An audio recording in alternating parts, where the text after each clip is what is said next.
Here at the NLC, we've been working very hard putting together this Audi A6 Avant from scratch, just so we can show you the cool stuff that goes inside. And now, for some really cool stuff.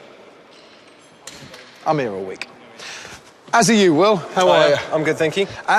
Wheels, brakes, important? They're the parts we change the most often, and they're the parts we generally pay the least amount of attention to. So, paying attention to all of this, what is it?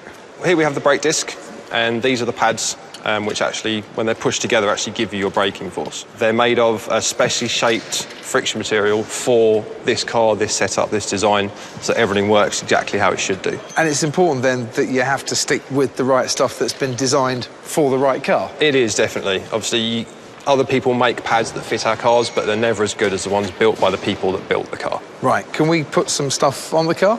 Yeah, sure. So I need my gloves, do I? Yes, you do. Good, because I brought them thinking this might be a messy job. So we've got the disc, the caliper and the pads just underneath? Yep, pads are tucked away in here. Uh-huh. And this is how the front would be with the wheel over the top of it. Can I ask why there's a whole load of holes around the outside? Well, your front brakes take the most amount of weight, and the best way to convert stopping force is by heat. So your brakes get hot, so these actual cooling vents keep the brakes at a decent temperature. Too hot, they don't work. And what about if they get too cold? Too cold, same thing. Brakes are cold and wet, they're not going to function properly. So what our cars have is something called brake wipe, where if your wiper blades are on, the car knows it's raining, it's going to be cold by the sensors in the car. So it very gently, every now and again, just dabs the brakes onto the disc. Keeps them just at a nice temperature to stop the water sitting on them. Nice one. You've got all these cables coming from the brakes up into here, and I've noticed you've put a box there since the last time I looked in the car. What's that? Yeah, so that's our ABS pump.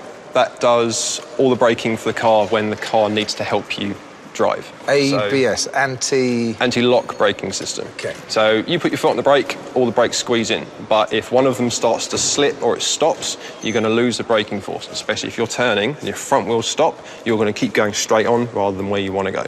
So the pressure's taken off each wheel as it needs to help you do the manoeuvre you're trying to do. If Quattro is about delivering power to each of the wheels, then ABS is kind of Quattro in reverse. It is, exactly. I'm learning, you see. You've taught me well. Should we put a wheel on? Yeah, sure. Two-man job? Yep. Now heavy. Oh, it is heavy. So up we go. OK. That fits in nicely like that. There we go. And we need to tighten it up. We do.